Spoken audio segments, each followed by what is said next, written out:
Fala aí, professor, amigos de todo o Rio Grande, de todo o Brasil. Coreografia é o tema que o Tony me pediu para conversar.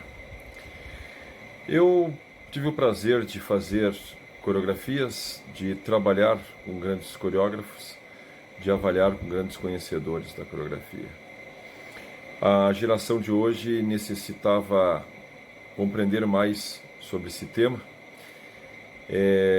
conhecer grandes coreógrafos, grandes trabalhos que talvez hoje eles nem sabem que existem e de repente ao sentar ao lado de um Pedro Pedroso nem sabe com quem, ao lado de quem está sentado.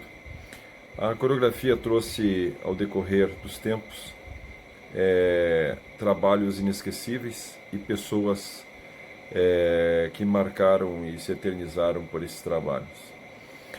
Eu tive o prazer de fazer algumas coreografias e posso dizer, vamos dizer assim, sem modéstia, que fui precursor de alguns movimentos, de alguns temas que fazem parte hoje do cotidiano, das coreografias e que marcaram. O Laçador, a estátua que dançou, mas teve outras que eu acredito que foram primordiais para o desenvolvimento do que temos hoje em termos de coreografia. Por exemplo, o Rancho de Galderos foi o primeiro a dançar um tema com começo, meio e fim, os entremeios, a história, digamos assim, contada durante toda a apresentação com o Forasteiro. O Campo dos Bugres dançou uma poesia,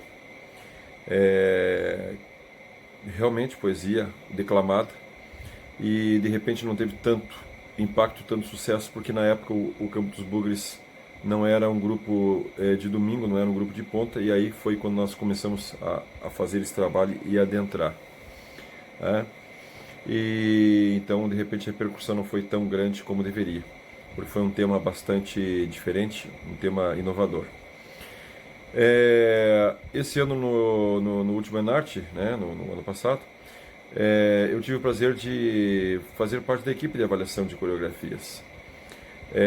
O Luiz Afonso, que foi o responsável por essa reformulação e pela avaliação, foi muito competente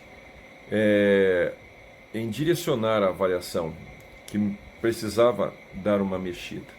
Essa avaliação, ela contou comigo e com mais 3 pessoas. Essas 3 pessoas foram muito competentes no que fizeram. Algumas pessoas me questionaram que, por exemplo, o avaliador, eram 2 avaliadoras e um avaliador. O avaliador, ele nunca tinha feito nenhuma coreografia. Como é que pode isso? Eu digo assim, que quem não conhece, quem nunca conversou com ele, que vai conversar para compreender o que ele entende de coreografias. Eu tenho comigo que nem tudo que você avalia você precisou ter feito ou vivido em loco. Você tem que ser um conhecedor daquilo que você se propõe a falar ou a avaliar. E foi o caso de todas as pessoas que estavam sentadas ao meu lado, pessoas competentes, que certamente sabiam o que estavam fazendo, e sabem ainda. Então nós, como todo concurso, temos as insatisfações e temos as satisfações. É claro que tanto eu quanto eles, eu entrei depois, né? Eles iniciaram o processo, eles iniciaram toda essa mudança, essa compilação do que seria avaliado e como seria avaliado. Eu entrei mais depois, então não fiz parte desse todo.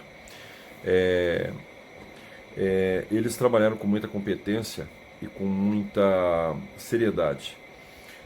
Claro, como eu estava dizendo, que a gente comete falhas, e eu tenho certeza que na soma do correto e do incorreto, do que foi bom, do que foi ruim, possivelmente a gente, ao rever de novo esses trabalhos, mudaria alguma coisa, porque o momento às vezes foi aquele e foi o que a gente viu. Com a apresentação, e isso é uma dica já, com a apresentação das propostas de coreografia, né, das pesquisas, muitos grupos trouxeram escrito uma coisa e apresentaram outra, e isso não é bom e contou muito para que não tivesse sucesso ou uma boa colocação dentro do concurso de entradas e saídas, de coreografias. Mas veja bem, o que a gente vê hoje são muitos temas alienígenas ao nosso folclore, à nossa tradição. Então isso não é bom. Nós nos propusemos a tentar, pelo menos, quando a pesquisa não trazia algo muito embasador, digamos assim, não olhar com os bons olhos os temas que fogem ao nosso cotidiano, o que o homem e a mulher gaúcha conhecem como formador da nossa gente, da nossa terra. Então é claro que a arte ela tem todo esse viés, né? Ela não tem limites, mas a arte tradicional, como já diz o nome, ela requer um cuidado.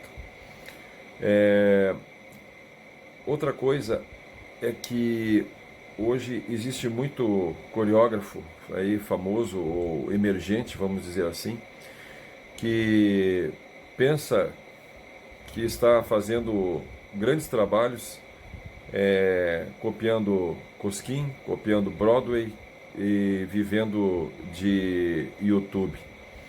Essas pessoas deveriam repensar o que estão fazendo, porque na época de Pedro Pedroso, na época de Dom Camilo, nós não tínhamos nem filmadora, quanto mais internet.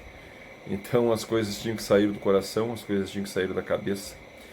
E é por isso que nós chegamos até aqui com esse respeito, com esse aval de quem nos contrata, de quem nos pede alguma opinião sobre coreografias. É claro que nós não somos perfeitos, não é isso que eu quero dizer, mas hoje falta um pouquinho de respeito, não só a si próprio, mas às entidades que são contratantes. Eu creio que nós precisamos muito compreender que quem te paga para fazer uma coreografia, ela quer uma coreografia inédita, ela quer uma coreografia que tenha a tua cara, não a cara de Cosquim, não a cara do carnaval, não a cara da Broadway, não a cara do Toll, não a cara do Soleil. Então, falta um pouco de vergonha na cara de ambos, né? Principalmente do coreógrafo, porque algumas entidades já estão vendo isso e já estão deixando de contratar essas pessoas porque não querem depois ser chacota em alguns canais de YouTube e também não querem ver seus trabalhos repetidos em outros grupos. Então a entidade é responsável por quem contrata e eu acho que uma pesquisa muito grande deve ser feita nos trabalhos de quem são contratados para ver o quanto é repetitivo, o quanto é inovador e o quanto é coração. Uma coreografia ela tem que ter uma música crescente, na minha opinião. Ela, às vezes, o menos é mais. Você tem que lidar mais com o corporal, com a expressão, com a emoção. Ouvir um instrumento faz a diferença. Às vezes, um instrumento nos mostra um movimento, outro instrumento nos mostra um coletivo. Então, hoje o que nós precisamos mais é de sensibilidade naquilo que está sendo feito e na maneira que está sendo avaliado. Algum escritor, algum coreógrafo criticou a avaliação. Eu acredito que mais de um, né? Mas teve alguns que são mais contundentes sobre a avaliação. Não é fácil avaliar, não é fácil avaliar a coreografia, principalmente quando você trata disso que eu falei anteriormente, você ter que avaliar cópias, avaliar, vamos dizer assim, trabalhos sem criatividade. É muito triste você ter, inclusive, que dar uma nota que não humilhe quem está fazendo, o grupo que está apresentando isso, porque ele contratou, ele não é culpado, vamos dizer assim, de ter contratado alguém que não tem a responsabilidade de trazer um trabalho digno daquela entidade. E sim, o Camilo errou, vai errar várias vezes. Nunca fico preocupado de quem gostou ou não gostou da minha avaliação. Eu fico preocupado se eu fiz uma boa avaliação ou não. Eu acho que isso é que deve estar na cabeça de cada avaliador. No mais, muito obrigado. Eu acredito que Dom Camilo está sempre aberto às críticas e às sugestões. E aqueles que têm algo nesse sentido, é fácil, todo mundo tem o meu contato. E, é claro, estamos sempre à disposição também para fazer novas coreografias, já que agora estamos aposentados e temos que fazer alguma coisa, né? Seguimos, meus irmãos, espero ter ajudado e um abraço a todos, um ótimo ano novo de Enarte e festivais e rodeios.